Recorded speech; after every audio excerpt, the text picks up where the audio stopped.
2025년의 끝자락, 차가운 겨울바람과 함께 어김없이 들려오는 질문이 있습니다. 올해도 산타랠리가 올까요? 많은 이들이 장밋빛 전망에 기대를 걸고 있으며 실제로 월가의 유력 투자 은행들은 2026년 상반기까지 증시가 완만한 상승 곡선을 그릴 것이라는 보고서를 쏟아내고 있습니다. 하지만 우리는 냉정해져야 합니다. 지금 이 시점에 산타랠리를 묻는 것은 저 멀리 거대한 빙하가 다가오는데 선상 파티의 날씨를 걱정하는 것과 같습니다. 우리가 마주한 진실은 훨씬 더 거대하고 서늘하기 때문입니다.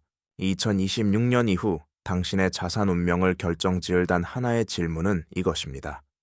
AI 혁명이 이끄는 폭발적인 성장과 역사상 가장 비싼 비용의 시대가 정면으로 충돌할 때 당신은 어디에 서 있을 것인가? 한쪽에서는 엔비디아와 마이크로소프트 같은 거인들이 인류의 지도를 바꾸겠다며 수천억 달러를 쏟아붓고 있습니다. 최근에 AI 데이터 센터 프로젝트는 단일 규모로 수십억 달러를 가볍게 넘어서며 그 기세는 마치 멈추지 않는 기관차와 같습니다. 하지만 이 화려한 축제의 연료는 어디서 오고 있을까요? 놀랍게도 이 혁신의 자금 조달 비용은 5%에서 6%에 달합니다. 제로 금리 시대에 익숙했던 우리에게 이것은 무거운 돈의 시대가 도래했음을 의미합니다. 과거 투자 격언에 선장이 엑셀을 끝까지 밟으라고 할 때가 가장 위험하다는 말이 있습니다. 지금은 그 단계를 넘어섰습니다. 선장은 엑셀을 밟고 있는데 그 연료를 신용 불량 직전의 고금리로 빌려와 채우고 있는 형국입니다. 이 위대한 혁명이 비싼 비용을 상쇄할 만큼 압도적일지 아니면 역사상 가장 비싼 돈으로 쌓아 올린 신기루일지 우리는 이제 그 심연을 들여다봐야 합니다. 이 거대한 흐름이 축복인지 재앙인지 답하기 위해 우리는 먼저 20년 전 세상을 뒤흔들었던 닷컴 버블의 유령을 소환해야 합니다. 그때도 지금처럼 새로운 시대가 열린다는 광기 어린 흥분이 전 세계를 뒤덮었습니다. 인터넷이라는 단어만 들어가면 사업 계획서 한 장만으로 수백억 원의 투자가 쏟아지던 시절이었죠. 하지만 소름 돋을 정도로 닮아있는 이 두 시대 사이에는 결정적인 차이가 존재합니다. 닷컴 버블과 지금의 AI 열풍을 가르는 가장 날카로운 경계선은 바로 돈을 버는 실체적 능력입니다. 잠시 2000년 당시로 돌아가 볼까요? 시장을 호령하던 수많은 닷컴 기업들은 사실 속이 텅 빈 강정이었습니다. 수익 모델은 나중에 생각할 문제였고 일단 가입자 숫자만 늘리면 성공이라 믿었습니다. 그들의 주가는 현실이 아닌 닿을 수 없는 꿈을 먹고 자랐습니다. 모래 위에 세운 화려한 성이었기에 작은 파도 하나에도 와르르 무너져 내린 것은 어쩌면 당연한 수순이었습니다. 하지만 지금 AI 혁명을 이끄는 주인공들은 어떻습니까? 마이크로소프트, 구글, 아마존, 그리고 엔비디아. 이들은 꿈을 파는 장사꾼이 아닙니다. 이미 각자의 영역에서 세상을 지배하며 막대한 현금을 빨아들이는 현금 제조기들입니다. 실제로 마이크로소프트의 연간 영업 현금 흐름은 1000억 달러를 가볍게 상회합니다. 이는 상상이 아니라 매년 그들의 통장에 실제로 쌓이는 차가운 숫자의 증거입니다. 이들은 벌어들인 돈을 바탕으로 AI라는 미래에 재투자하고 있습니다. 20년 전의 모래성이 아니라 수십 년간 다져온 단단한 안반 위에 더 높은 빌딩을 올리고 있는 셈입니다. 기초가 다르다는 것, 이것이 우리가 이번 열풍을 마냥 버블로만 치부할 수 없는 이유입니다. 하지만 역설적이게도 이 단단함이 우리를 더 깊은 함정으로 인도하고 있을지도 모릅니다. 우리는 두 번째 결정적 차이인 가격표를 주목해야 합니다. 흔히 말하는 밸류에이션, 즉 기업의 가치가 얼마나 부풀려졌는지를 보여주는 지표입니다. 그 중에서도 PER, 주가수익 비율은 가장 냉혹한 잣대입니다. 쉽게 말해 이 회사가 지금 버는 돈으로 내 투자금을 회수하는 데 몇 년이 걸리는지를 보여주는 시간의 기록이죠. 닷컴 버블의 정점이었던 2000년 무렵 주요 기술주들의 밸류에이션은 지금 우리가 보는 숫자보다 훨씬 더 극단적이고 비이성적인 구간에 머물러 있었습니다. 반면 2026년 현재의 시장은 여전히 비싸 보이지만 그때만큼의 전면적인 광기로 보기 어렵다는 평가가 많습니다. 역사적인 평균치보다는 분명 높지만 기업들이 실제로 벌어들이는 이익의 크기를 고려하면 어느 정도 이성적인 범위 안에 머물고 있다는 분석이죠. PER 숫자만 놓고 본다면 2000년과 같은 파멸적인 거품이라고 단정 짓기는 어렵습니다. 하지만 바로 이 지점에서 우리는 가장 위험하고 달콤한 유혹과 마주하게 됩니다. 이번에는 다르다는 생각 말입니다. 네, 분명 닷컴 버블과는 다릅니다. 기업들은 실제로 돈을 벌고 있고 밸류에이션도 과거에 미친 수치까지는 도달하지 않았습니다. 이 이야기만 들으면 AI 주도 시장은 마치 거대한 방파제처럼 견고해 보입니다. 하지만 바로 여기에 거대한 함정이 숨어 있습니다. 우리가 똑똑한 투자자들이 모여 개별 기업의 가치를 정교하게 분석하고 가격을 결정하는 효율적 시장을 상상하는 동안 시장의 게임 규칙은 이미 뿌리째 달라졌기 때문입니다. 그 변화의 중심에는 이름부터 생소한 그러나 파괴적인 패시브 자금이 자리 잡고 있습니다. 이 거대한 자금의 흐름은 기업의 개별적인 가치보다 시장 전체의 움직임에 집중하며 우리가 알던 투자 상식을 뒤흔들고 있습니다. 오늘날 우리가 마주한 시장은 과거와 전혀 다른 규칙으로 움직입니다. 아마 여러분도 ETF나 인덱스 펀드라는 이름을 자주 접하셨을 겁니다. 시장 지수를 그대로 추종하며 저렴한 비용으로 분산 투자할 수 있는 이 편리한 도구들은 어느덧 시장의 주인을 자처하며 패시브 자금이라는 거대한 물결을 형성했습니다. 하지만 이 안락함 뒤에 시장을 통째로 흔드는 보이지 않는 위협이 숨어 있다면 어떨까요? 패시브 자금의 작동 방식은 마트의 베스트 상품 꾸러미와 같습니다. 액티브 투자자가 사과의 신선도와 가격을 꼼꼼히 따지는 쇼핑객이라면 패시브 펀드는 그저 입구에 놓인 판매량 상위 10개 묶음을 아무 의심 없이 집어드는 기계적인 선택입니다. 안에 든 내용물이 썩었는지, 가격이 터무니없이 비싼지는 중요하지 않습니다. 오로지 규칙에 따라 담을 뿐입니다. 이것이 왜 위험할까요? 작동 방식은 소름 끼칠 정도로 단순하며 치명적입니다. 먼저 어떤 이유로든 엔비디아의 주가가 오르면 그 덩치가 커지면서 S&P 200 같은 지수에서 차지하는 비중도 함께 늘어납니다. 문제는 그 다음입니다. 지수로 새로 유입되는 모든 자금은 기업의 가치와 상관없이 늘어난 비중만큼 엔비디아를 더 많이 사들여야 합니다. 상승이 매수를 부르고 매수가 다시 상승을 견인하는 기괴한 순환 고리가 형성되는 것이죠. 실제로 현재 S&P 500 지수의 상위 10개 기업 비중은 30%대 중반에 달합니다. 이는 닷컴 버블 정점 이후 가장 극심한 쏠림 현상입니다. 상승장에서는 이 구조가 끝없는 천국으로 가는 사다리처럼 보이지만 하락장이 시작되는 순간 이는 단두대로 변합니다. 하락 국면에서 자금이 유출되면 패시브 자금은 규칙에 따라 기계적으로 물량을 쏟아냅니다. 유동성이 메마른 구간에서 쏟아지는 이 거대한 매도 압력은 공포를 전염시키고 폭락을 증폭시킵니다. 지금의 AI 열풍 뒤에는 기술 혁신이라는 강력한 엔진도 있지만 그 엔진에 과도한 연료를 쏟아붓고 있는 패시브 자금이라는 거대한 탱크가 있다는 사실을 우리는 잊지 말아야 합니다. 미국 시장이 패시브 자금의 소용돌이 속에서 쏠림의 정점을 향해 가고 있다면 2026년 한국 시장의 운명을 가를 키워드는 전혀 다른 곳에 있습니다. 바로 반도체라는 골든 티켓입니다. 우리가 앞서 이야기했던 AI 혁명의 중심에 엔비디아가 있다면 그 거인이 제 성능을 내기 위해 반드시 수혈받아야 하는 데이터의 혈관, 즉 HBM 고대 역폭 메모리이 있습니다. 그리고 이 시장의 90% 이상을 장악한 국가가 바로 대한민국입니다. 삼성전자와 SK하이닉스는 마치 19세기 골드러시 시대에 금광으로 몰려든 광부들에게 청바지를 팔던 리바이스와 같습니다. 어떤 빅테크 기업이 AI 경쟁에서 승기를 잡든 한국의 HBM 없이는 단 한 걸음도 나아갈 수 없다는 뜻입니다. 실제로 글로벌 HBM 시장은 2028년까지 연평균 35% 이상 성장하며 우리 돈 약 40조 원 규모로 커질 전망입니다. 우리에겐 더할 나위 없는 기회처럼 보입니다. 하지만 이 황금빛 전망, 바로 뒤에는 지정학적 리스크라는 차갑고 날카로운 칼날이 숨어 있습니다. 한국은 안보 동맹인 미국과 최대 수출 시장인 중국 사이에서 아슬아슬한 줄타기를 이어가고 있습니다. 다행히 첨단 HBM은 기술 안보와 보조금 조건에 따라 주로 한국과 미국에서 제조되고 있어 비교적 안전한 편입니다.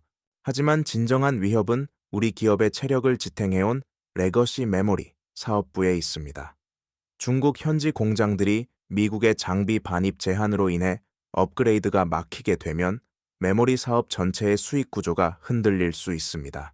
AI라는 순풍을 만난 도치배가 정작 배 밑바닥에 생긴 작은 구멍을 걱정해야 하는 상황. 이것이 2026년 한국 반도체가 마주한 서늘한 진실입니다. 대한민국은 지금 전 세계에서 가장 빠르게 늙어가고 있습니다. 0.6명대라는 충격적인 합계 출산율. 이 숫자는 단순히 인구 통계의 변화를 말하는 것이 아닙니다. 그것은 국가라는 유기체가 서서히 동력을 잃고 소멸해가는 과정에서 울리는 비명과도 같습니다. 생산 가능 인구가 급격히 줄어들고 있는 오늘날, 텅 빈 공장을 돌리고 멈춰버린 서비스를 유지하기 위한 우리 경제의 유일한 대안은 무엇일까요? 바로 자동화라는 이름의 구원, 로봇입니다. 두산 로보틱스와 같은 협동 로봇 기업들이 시장의 뜨거운 시선을 받는 이유도 여기에 있습니다. 이제 로봇은 더 이상 영화 속의 상상이 아닙니다. 그것은 한국 경제가 인구 절벽이라는 낭떠러지에서 떨어지지 않기 위해 붙잡아야 할 마지막 생명줄이자 생존을 위한 필수제입니다. 하지만 이 장밋빛 구원 뒤에도 짙은 그림자가 드리워져 있습니다. 우리가 애써 외면하고 있는 그 이름, 바로 중국입니다.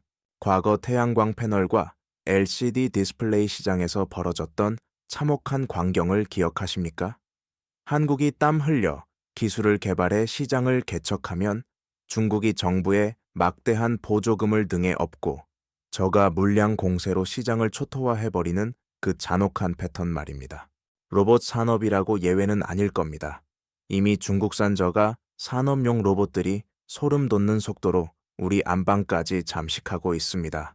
뛰어난 기술력을 가졌음에도 불구하고 상용화와 가격 경쟁력이라는 두 개의 높은 벽을 넘지 못한다면 우리의 로봇 꿈은 다시 한번 중국의 그림자에 가려질지도 모릅니다. 기회는 왔지만 시간은 그리 넉넉하지 않습니다. 우리가 반도체와 로봇이라는 화려한 무대 위 주인공들에게 박수를 보내는 동안 무대 밑바닥에서는 거대한 시한폭탄이 조용히 똑딱거리고 있습니다. 바로 부동산 PF 프로젝트 파이낸싱, 부실과 가계부채라는 우리 경제의 아킬레스건입니다. 만약 이 폭탄의 안전핀이 뽑힌다면 그것은 단순히 몇몇 건설사의 도산으로 끝나지 않습니다.